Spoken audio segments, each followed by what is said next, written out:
때 성탄은 최고의 즐거움이었죠. 아마 여러분들도 어린 시절 혹시 교회를 다니신 분들은 그 성탄의 기억들이 나시리라 생각을 합니다. 혹은 교회를 다니지 아니하셨던 분들도 성탄 때가 되면 거리거리마다 캐롤과 그리고 또 성탄의 웃음들이 있었음을 기억하실 겁니다. 저는 특별히 어린 시절부터 교회를 다녔으니까요. 더욱더 그러했습니다. 초등학교 때 12월 초가 되면 거의 매일 교회를 갔어요. 매일같이 교회 가서 노래와 그리고 성극 연습을 했습니다. 지금 보면 초등학교 아이들이 하는 성극이 뭐 그리 대단했겠습니까? 그런데 마치 브로드웨이에 쓰는 것처럼 그런 마음으로 성탄 연극을 저녁마다 모여서 준비를 했습니다. 중고등부 때는 24일 전야를 기대하고 또 들뜨고는 했지요. 성탄 행사가 끝나고 나면 그때부터 또 다른 즐거움들이 기다렸어요. 지금도 하는 곳들도 있긴 하지만요. 그게 바로 선물 교환이었습니다. 각자 선물들을 사가지고 와서 그리고 중고등부가 같이 앉아서 성탄 교환을, 선물 교환을 했습니다. 설레죠. 내가 좋아하는 자매의 선물이 내게 오기를 기대하기도 했고요. 나는 10,000원짜리 샀는데 5,000원짜리 받았다고 열받는 아이들도 있었고요. 그렇게 웃으면서 우리가 선물들을 나누었습니다. 그 성탄의 절정은 새벽송이었습니다. 그렇게 선물 교환이 끝나고 나면 한 11시쯤 야식을 먹고 그리고 12시쯤 주일학, 중고등부, 청년대학부 그리고 또 우리 성도들이 각 팀으로 나누어서 각 가정들을 방문하기 시작했어요. 조용히 그 집 앞에 가서 그리고 다 같이 한꺼번에 성탄 찬양을 불렀습니다. 그리고는 예수 그리스도가 오셨음을 선포했죠. 그때 우리가 주로 그때 많이 외웠던 구절이 이 구절이었어요. 오늘날 다윗의 동네 너희를 위하여 구주가 나셨으니 곧 그리스도 주시니라. 이 고백을 크게 외치고는 했습니다. 기다리던 성도들은 그 새벽에 잠도 자지 않고요. 그리고 나와서 저희들과 함께 캐롤을 부르고 그리고 말씀을 외치고 그리고 우리가 가져간 그 포대에다가 선물들을 넣어주고는 했습니다. 지금 생각해보면 그 추웠던 겨울, 옛날에는 겨울이 또 얼마나 더 추웠습니까? 빨갛게 얼굴을 얼어가면서도 행복하고 즐거워하며 맞이했던 성탄이었습니다. 왜 한국 교회는 이 새벽송이라는 것을 하게 되었을까요? 저는 그 시작이 오늘 우리 본문에 있다고 생각해요. 그 한밤 갑자기 목자들에게 나타나 예수 그리스도의 오심을 전했던 그 천사들처럼 우리가 이 세상 속에 하나님을 알지 못하는 세상 속에 우리가 천사들의 마음으로 그들에게 나아가 예수 그리스도의 오심을 전하자. 그런 마음으로 바로 이 새벽송이 시작되었죠. 저는 오늘 그 천사들의 이야기를 여러분들과 함께 잠깐 나누고자 합니다. 예수님이 오시기 전 이스라엘의 삶은 아주 고단하고 어려웠습니다. 나라는 우리가 너무나도 잘 아는 강대한 제국 로마에 의하여 식민지로 전락했습니다. 가진 자들은 그 가운데서도 또 백성들을 억압했습니다. 종교는 타락했습니다. 제사장들마저도 하나님의 뜻대로 살아가지 못했죠. 가진 자들도 살기 어려운 시대에 배우지 못한 자들, 가난한 자들, 신분이 낮은 자들, 그들의 삶은 곤고하고 비루할 수밖에 없었을 것입니다.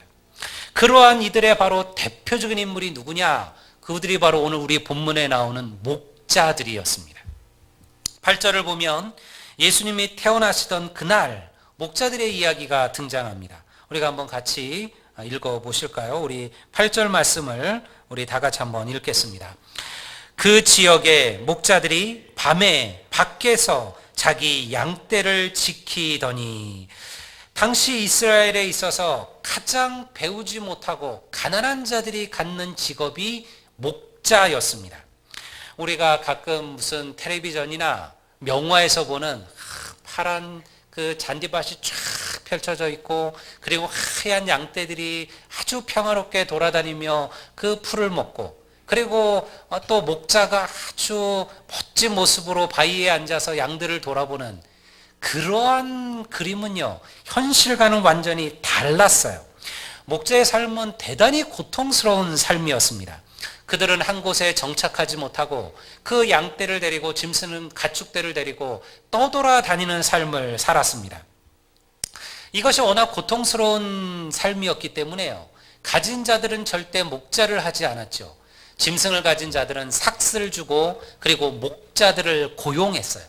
그리고 그 목자들이 그 양떼들을 데리고 1년의 거의 대부분을 바깥에서 살았어요. 풀을 찾아 계속 떠돌아다녔거든요. 지금처럼 사료가 있었던 때가 아니잖아요. 한 곳에 머물러서 풀이 떨어지면 또다시 이동하고 또다시 이동하고 이것을 한겨울 빼놓고는요 1년 내내 살아야 했습니다. 그 삶은 대단히 고통스러웠죠. 추위, 외로움, 그리고 맹수들의 습격까지 아주 위험하고 고단한 인생이었어요. 그러면서도요 제대로 된 품삯도 받지 못했습니다. 병이나 혹은 맹수들에 의해서 그 양들이 하나라도 죽게 된다면요 그 주인들은 그 얼마 되지도 않는 그 목자의 품삯에서 그 값을 제하고는 했습니다. 그러니 여러분 이들의 삶이 어떠했을까요?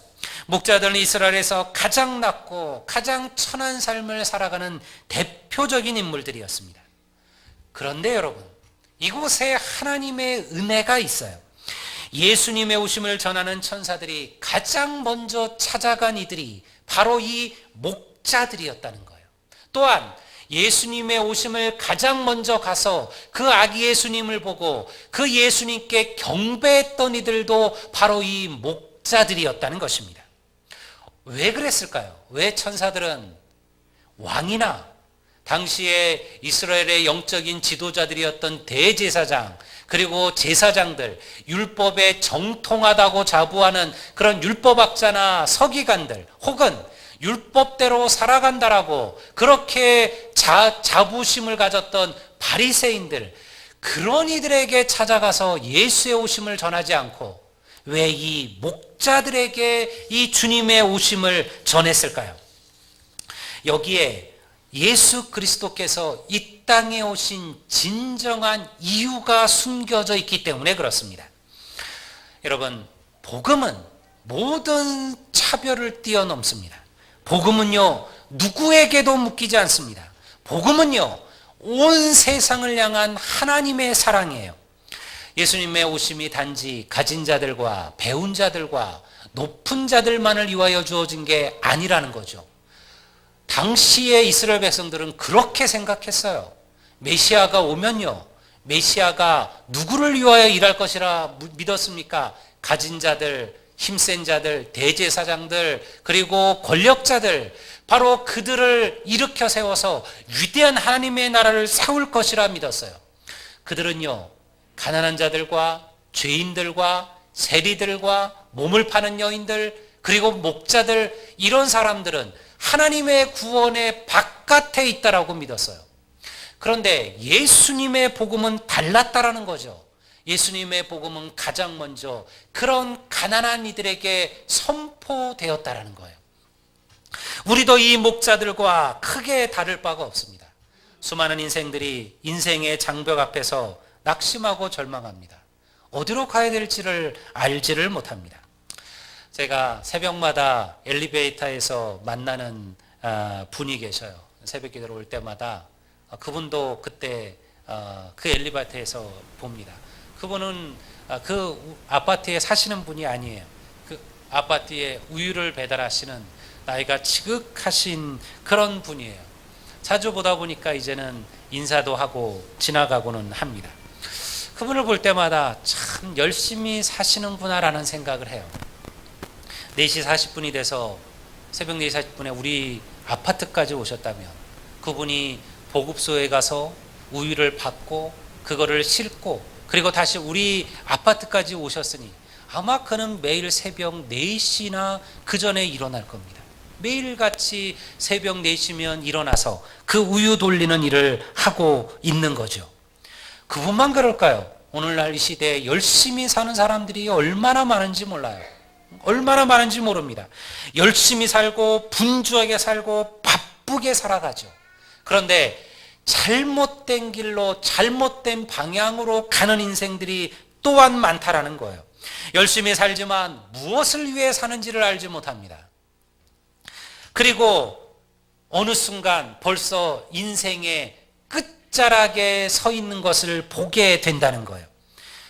이거를 아셔야 됩니다. 우리가 아무리 열심히 살고 우리가 아무리 부지런하게 살아도요, 하나님을 모르는 인생, 주님을 알지 못하는 인생은요, 잘못된 길로 걸어가고 있는 거예요. 그게 안타까운 거예요. 그러니 사랑하는 성도 여러분, 예수님을 여러분의 인생의 목자로 삼으시기를 주의 이름으로 축원합니다.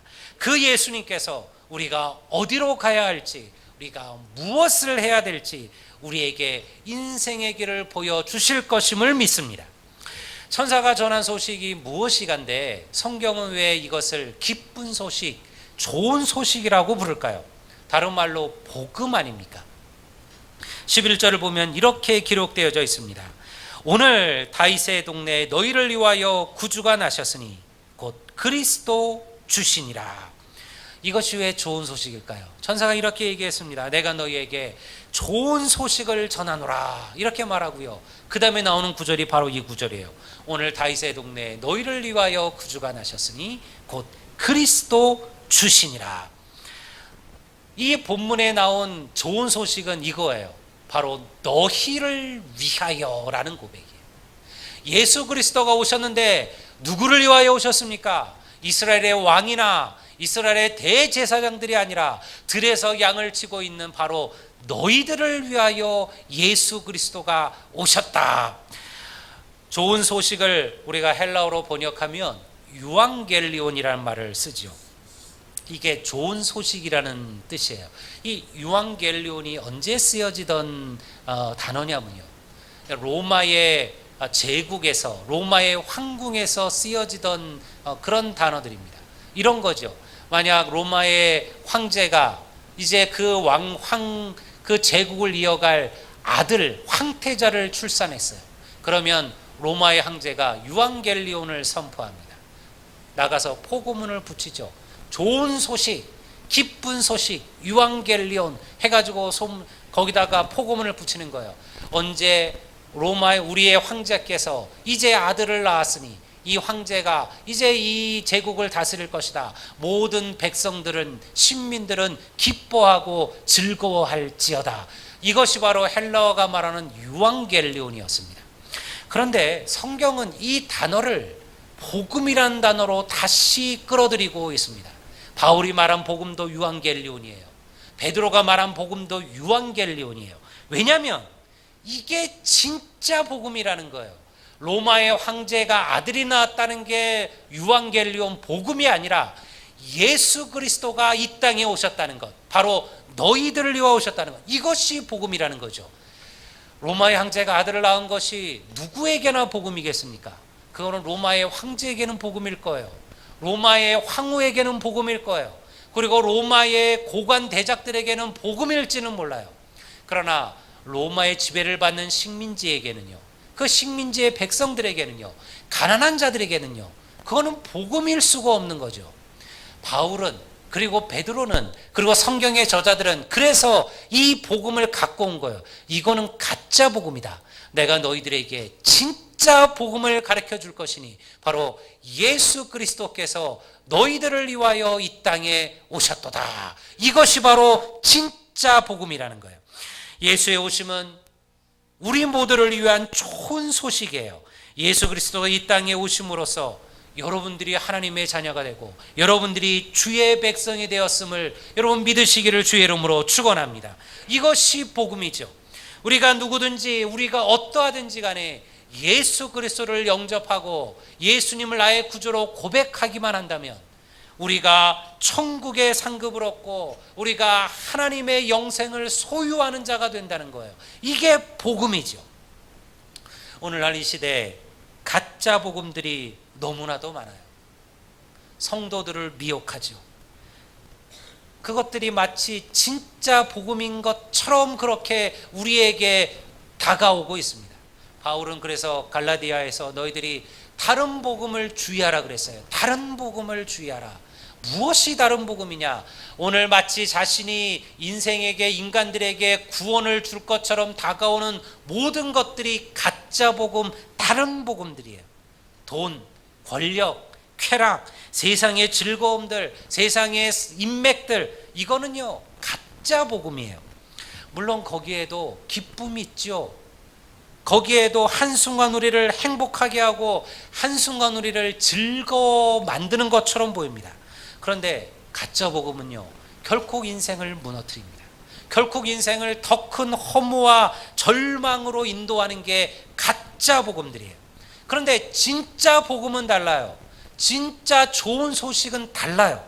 14절을 한번 우리가 같이 보겠습니다. 14절은 이렇게 기록하고 있죠. 우리 다 같이 한번 읽겠습니다.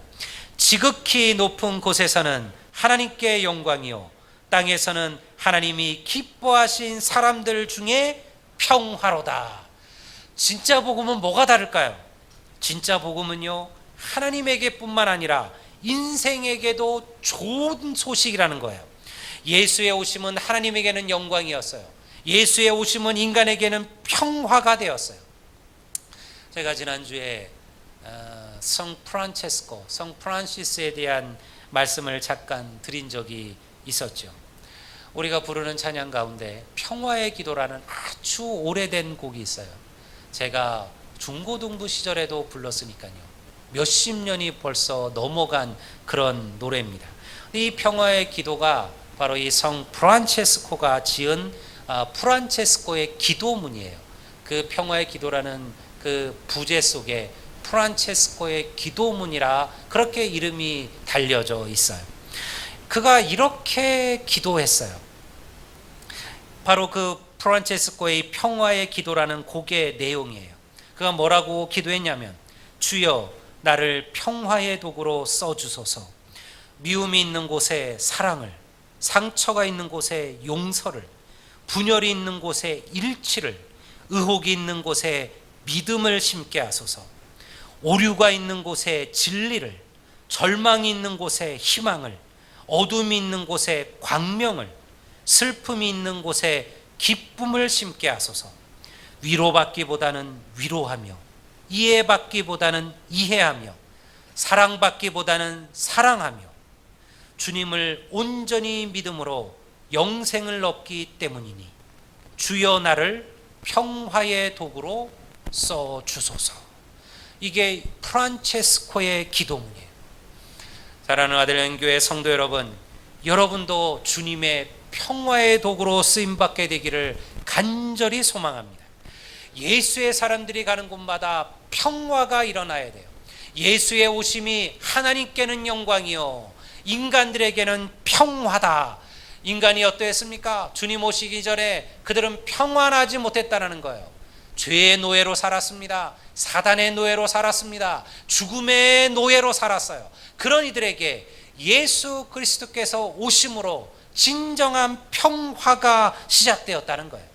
마태복음 5장 9절은 이렇게 말하고 있습니다. 화평하게 하는 자는 복이 있나니 그들이 하나님의 아들이라 일컬음을 받을 것이며, 평화를 만드는 자가 복되다라는 거예요. 화평케 하는 자를 영어로 보면요 peacemaker라 그렇게 번역하고 있습니다. 평화를 만드는 자는 복이 있다. 왜냐하면 저희들이 하나님의 아들로 일컬음을 받을 것입니다.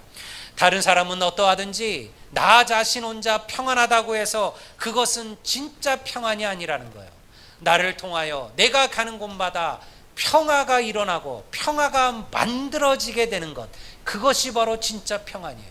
그런 이들을 우리 세상은 하나님의 아들이라 부를 것이다라는 거예요. 사랑하는 여러분, 어떠한 여건과 상황 속에서도 예수님을 우리의 구원자로 모시는 이들은 평안할 줄로 믿습니다. 마음들이 다 불안하잖아요. 우리의 인생이 항상 평안하기는 어렵습니다. 많은 인생들이 자기의 상처, 자기의 눈물, 자기의 아픔들 혹은 자기의 분노들을 가슴 깊이 가라앉히고 그리고 묻어두고 그렇게 살아가죠. 흙탕물을 한번 보세요. 흙탕물인데도요 시간이 지나면 그 흙들이 밑으로 가라앉아요. 그러면 위에 물은 맑은 것처럼 보여요. 많은 이들이 이런 마음으로 살아가요. 사실은 그 마음에 여전히 분노와 상처와 아픔과 눈물과 여러 가지 것들이 다 가라앉아 있어요. 그래서 그런데 위에 떠 있는 것은 맑아 보이니까요, 문제가 해결될 줄 알아요. 그렇지 않습니다. 손을 집어넣어서 한 번만 흔들어 보시면요, 가라앉았던 흙탕물들이 그대로 다시 탁 떠올라요. 그래서 한치도 볼 수 없는 물이 되어버리고 말아요. 우리의 마음이 그래요. 우리의 마음이 어떤 때는 평안한 것 같은데요, 사실은 해결된 게 아니에요. 우리 마음에 그 모든 분노, 그 모든 것들이 다 가라앉아 있을 뿐이에요. 그리고 어느 순간 깜짝 놀라요. 내 안에 이러한 감정이, 내 안에 이러한 분노가, 내 안에 이러한 상처가 남아있다는 것을 알게 되고 놀라게 된다는 거예요. 여러분, 진정한 회복은, 진정한 치유는, 진정한 평안은 오직 주님께만 있음을 믿습니다. 이 주님을 붙드는 것이 진정한 평화의 시작이라는 거예요. 이것을 위하여 예수 그리스도께서 이 땅에 오셨습니다. 누구든지 이 예수를 주로 고백하고 영접하는 자들은 진정한 인생의 기쁨을 경험하게 될 줄로 믿습니다. 이제 우리가 곧 성탄을 맞이합니다. 오늘 이 말씀을 듣는 우리 모두는 목자이며 천사입니다. 우리는 구원자이신 예수 그리스도의 오심으로 인하여 위로받는 목자인 동시에, 그리고 공고하고 절망하며 혹은 거짓 복음을 붙들고 방황하는 인생들을 찾아가 그 예수 그리스도를 전해야 될 사명을 가진 천사들이기도 합니다. 내년 1월 첫 주에 우리 목회 계획을, 또 목회 방향을 발표하겠지만요, 제가 또 우리 교회에서, 당회에서 내년 우리 교회의 전도 목표를 세웠어요. 제가 한번 얘기한 것 같아요. 몇 명? 200명으로, 출석 성도 200명으로 세웠어요. 어떻게 믿음이 너무 약한가요? 우리가 한 500 정도 세웠어야 될 수도 있겠지만요, 그것보다 우리가 정말 하나님께 예배하는 200명, 정말 하나님 때문에 감격하고, 하나님 때문에 감사하고, 하나님 때문에 즐거워하고, 하나님 때문에 기뻐하는 그러한 예배자 200명. 여러분, 그것이 내년 우리의 전도 목표예요. 여러분, 이런 예배자 200이 생기면 우리 아들레인 교회가 이 지역을 변화시키고 이 광주를 변화시킬 줄로 믿습니다. 여러분들이 그 천사가 되십시오. 찾아가십시오. 여러분의 주위를 돌아보십시오. 평안이 필요한 이들을 돌아보십시오. 그리고 그들에게 이 주님의 좋은 소식을 전하는 천사들이 되십시오. 교회는 이 복음을 전함으로써 세워지는 것이죠. 우리가 한 해를 마쳤지만 여러분들 마음에 자기를 돌아보며 책망하셔야 됩니다. 혹시 내가 1년을 살면서 한 사람에게도 주의 복음 전해보지 못했다면, 이 교회를 데리고 오냐 안 오냐의 문제가 아니죠. 내가 예수 그리스도의 복음을 듣고 살아가는 그리스도인으로서 내가 누군가에게 예수님 얘기 한번 제대로 해보지 못했다면, 교회 가자는 얘기 한번 해보지 못했다면, 여러분, 우리 뭔가 문제 있는 거 아닙니까? 이 좋은 소식, 이 놀라운 소식, 이 보화를 우리의 가슴에 품고 살아가면서 우리가 그거 하나 누구에게 자랑하지 못했다면, 여러분, 우리가 뭔가 지금 놓치고 있는 것은 아닐까요? 내년 한 해 여러분들을 통해서 영혼이 구원되는 역사가, 여러분을 통해서 여러분의 자녀가, 여러분의 부모 형제가, 여러분의 친구들이, 여러분을 사랑하는 이들이, 그러나 주를 모르는 이들이 하나님께로 돌아오는 놀라운 복음의 역사가 나타나기를, 바로 그러한 복음의 사명을 감당하시는 천사로서 세워지는 우리 모든 성도들이 되시기를 간절히 바라고, 여러분을 통해서 아름다운 복음의 열매가 맺어지는 놀라운 축복이 우리 교회에 넘치게 되시기를 우리 주의 이름으로 축원합니다. 우리 다 같이 자리에서 일어나시겠습니다.